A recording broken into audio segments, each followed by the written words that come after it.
Let's talk about George Pickens with the host of Locked On Steelers, Chris Carter. And it is appropriate that we are going to have Chris Carter talk about a receiver, and in this case, a receiver that came back 8 months after tearing his ACL. Not that Chris Carter, but our favorite Chris Carter. Oh, yes, that's true. And I know this Chris Carter is happy with this pick, right? So talk to me a little bit about what he can do, especially with their first-round pick, those two paired together.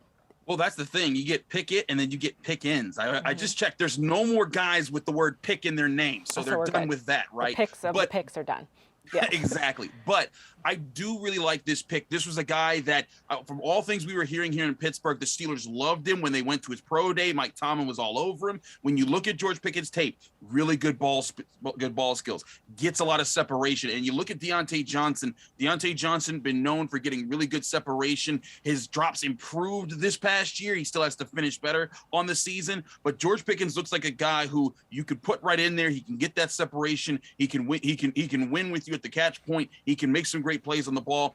This is going to complete their receiver room, at least at the top of the board. I still have them taking a receiver late on day 3 at some point, just to add another young gun to the rooms. But you got Deontay Johnson, Chase Claypool. They signed Miles Boykin. He'll be on the back end. George Pickens, though, to me, completes the top 3 receivers of the Steelers' depth chart for Kenny Pickett and Mitch Trubisky and Mason Rudolph to all throw to when they're going into training camp this season. You see them really redesigning that offense right now. Is there a play here for them to go defense at some point in the near future, or do you think they'll stay on the offensive side of the ball?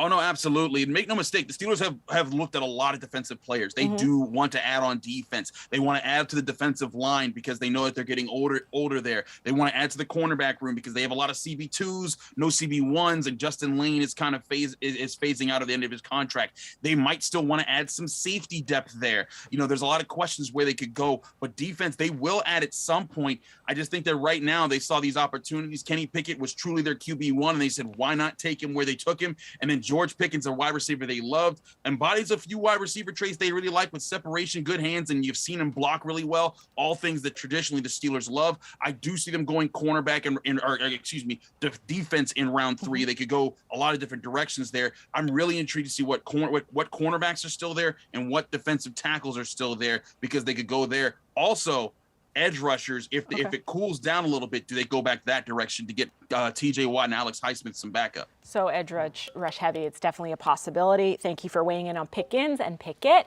As for right now, the